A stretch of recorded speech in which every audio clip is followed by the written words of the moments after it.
Olá pessoal do canal História Interativa, tudo bem com vocês? Um prazer estar aqui mais uma vez. Dessa vez nós iremos trabalhar hoje o tema, continuando, melhor dizendo, o tema sobre os povos pré-colombianos. Nós já vimos algo sobre os astecas, os maias e os incas, e nós iremos continuar vendo sobre agora povos nativos do Brasil, né?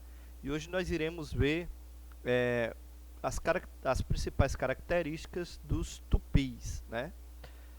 Os povos tupis, eles trazem esta denominação devido à raiz linguística, né, do tupi. Então não é um povo só, são vários povos, várias etnias que possuíam essa raiz linguística e daí vão derivando, né, suas línguas.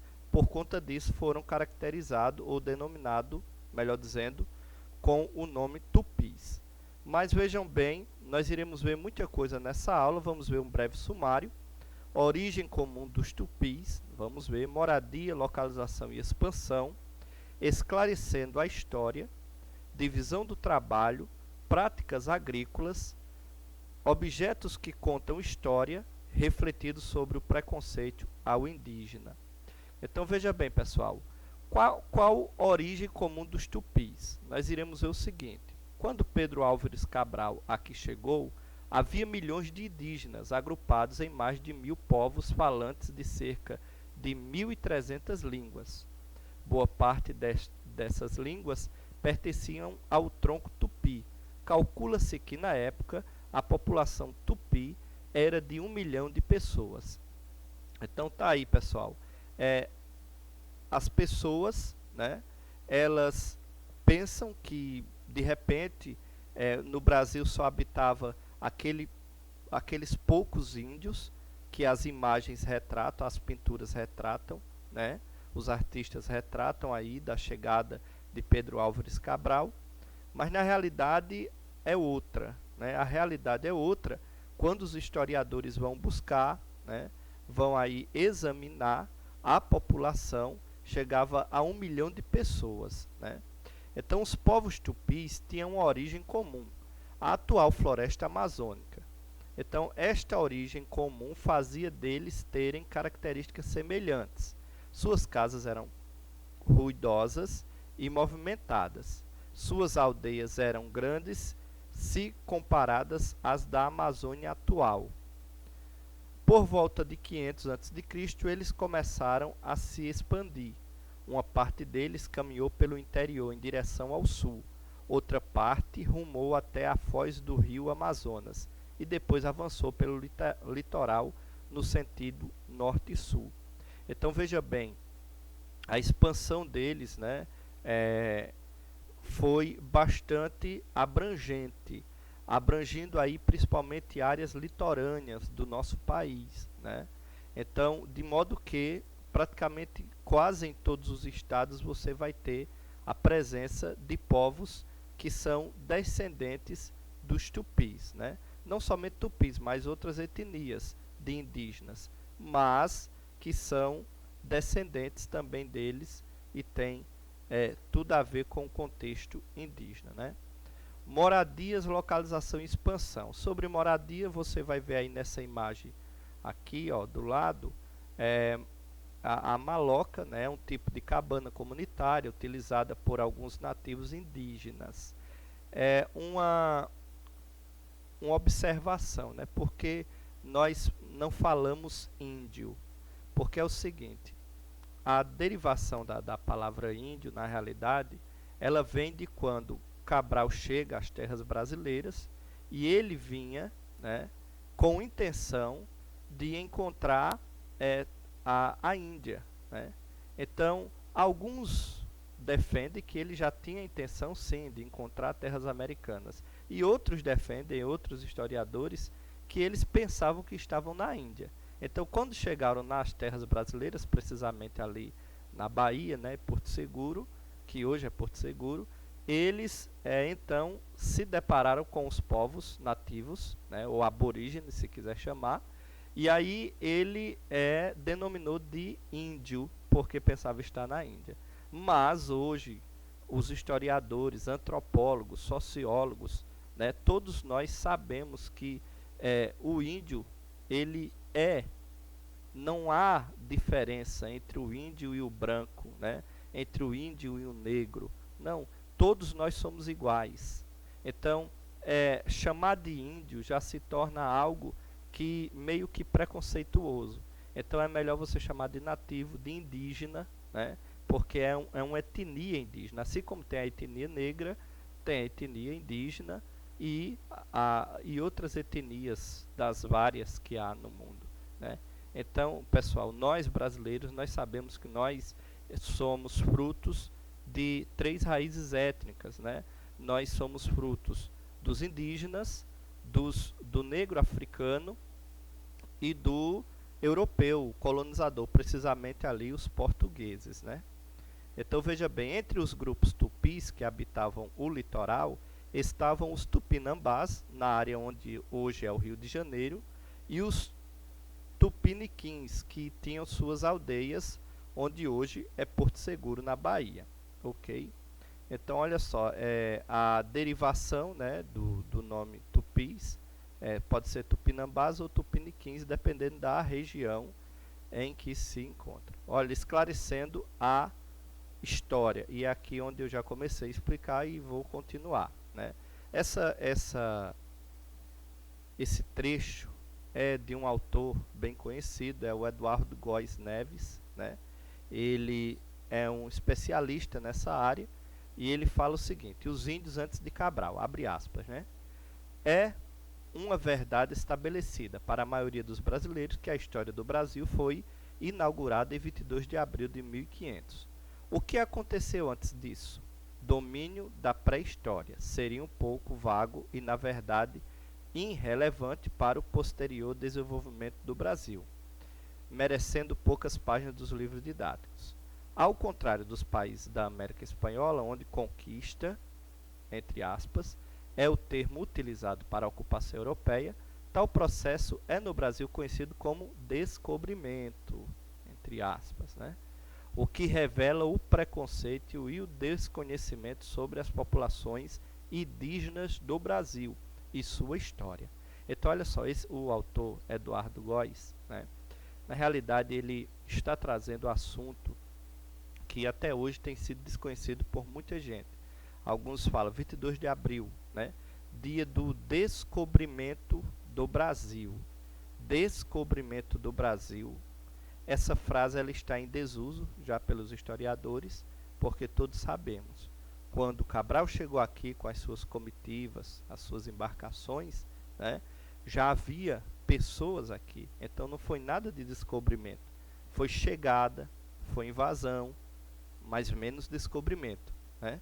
Então o que é que acontece, gente? Hoje está em desuso o termo descobrimento, e aí ele vem trazer à tona também outra questão, que é a questão de que os povos que são nossos vizinhos aqui, os hermanos, né? Argentina, Uruguai, Paraguai, né? Chile. Na realidade, é dada a eles a conquista europeia, porque eles foram dominados pelos europeus, né? Pelos espanhóis, melhor dizendo. Então, é dada a conquista espanhola, né? E aos povos do Brasil é dado como descobrimento, é colocado como descobrimento. Então isso aí precisa ser extinguido dos livros, sair dos livros, né? Por quê? Porque na realidade para os europeus, ou melhor, para os nossos irmãos aqui, né, nossos vizinhos, eles foram conquistados. Já o Brasil foi descoberto. Então é uma verdadeira uma colocação que se criou, né, se oficializou, mas de maneira errônea. E hoje os historiadores estão corrigindo. Então, a partir de hoje, não fale descobrimento do Brasil, né, fale chegada dos portugueses ao Brasil, né, conquista dos portugueses, ou invasão portuguesa, na realidade, né, viu? Então, sabendo disso, vamos para a próxima. Ainda com outra frase, né, o outro texto, um pequeno texto do Eduardo Góes Neves, ele diz o seguinte: Sabe-se hoje que os povos indígenas que habitam o continente sul-americano descendem de populações que aqui se instalaram há dezenas de milhares de anos, ocupando virtualmente toda a extensão desse continente. Ao longo desse período, dessas populações desenvolveram diferentes modos de uso e manejo dos recursos naturais e diferentes formas de organização social, o que é atestado pelo crescente número de pesquisas arqueológicas realizadas no Brasil e países vizinhos. Então, mais uma vez, ele vem fazer um elogio, né? Fazer um esclarecimento que esses povos não eram povos sem conhecimento, sem cultura, né? sem ter uma produção. Esse povo ele produzia, né? Ele manejava a terra, ele tinha suas culturas, inclusive culturas estas que foram transmitidas para o mundo todo. Depois a gente vai ver, né? A culinária indígena ela é rica. Então o que é que acontece, gente? Nós iremos ver que essas coisas elas passam a nascer e se perpetuar, esses termos, né? Então é hora da gente mudar, ok? Divisão do trabalho. A divisão de trabalho era por sexo, cabendo aos homens as primeiras atividades e às mulheres o trabalho agrícola, exceto a abertura das clareiras para plantar, feita à base da queimada. Tarefa essencialmente masculina: o plantio e a colheita, o preparo das comidas e o artesanato, confecção de vasos de argila, redes e etc. Eram trabalhos femininos. Então nós vemos que a divisão do trabalho na cultura indígena ela é muito seletiva, assim, quanto trabalho de homem, trabalho de mulher, né? Não existe na cultura indígena, né? Ou pelo menos a cultura originária indígena, a gente vê que não existe uma divisão de trabalho industrializado, é claro, né?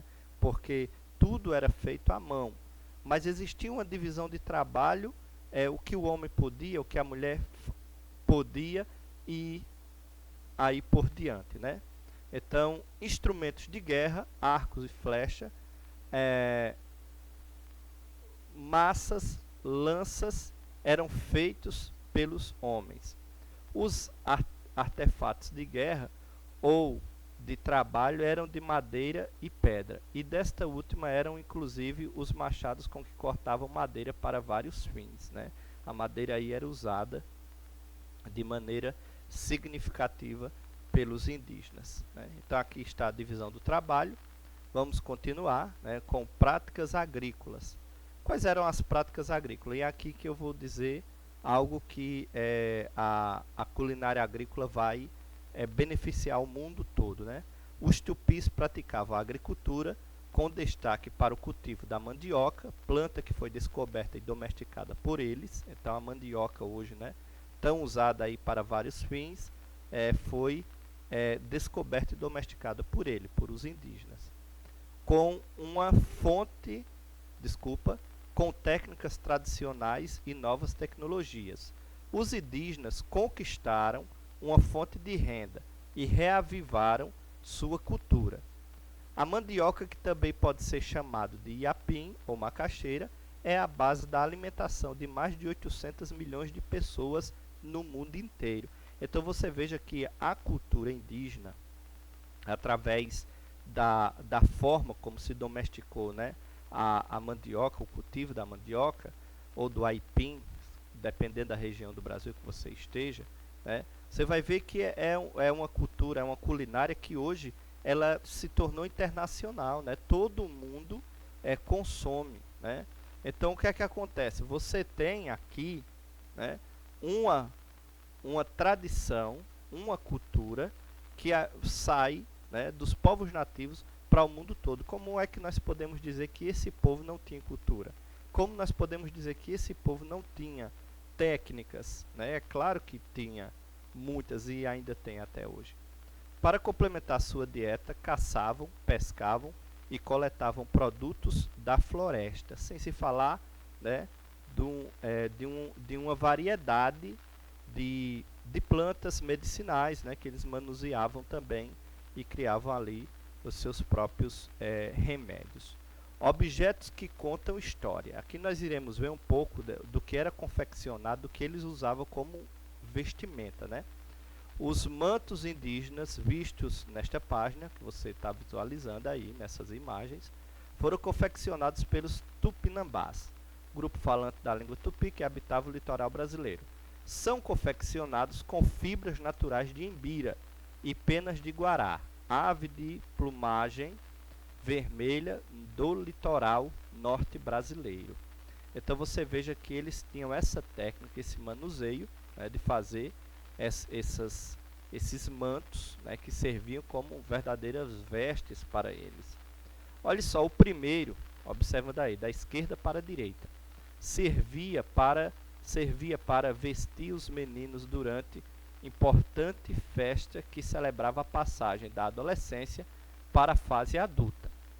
O segundo manto da direita, né, o segundo que está em ordem, para homenagear os adultos do sexo masculino que se destacavam por sua valentia ou religiosidade.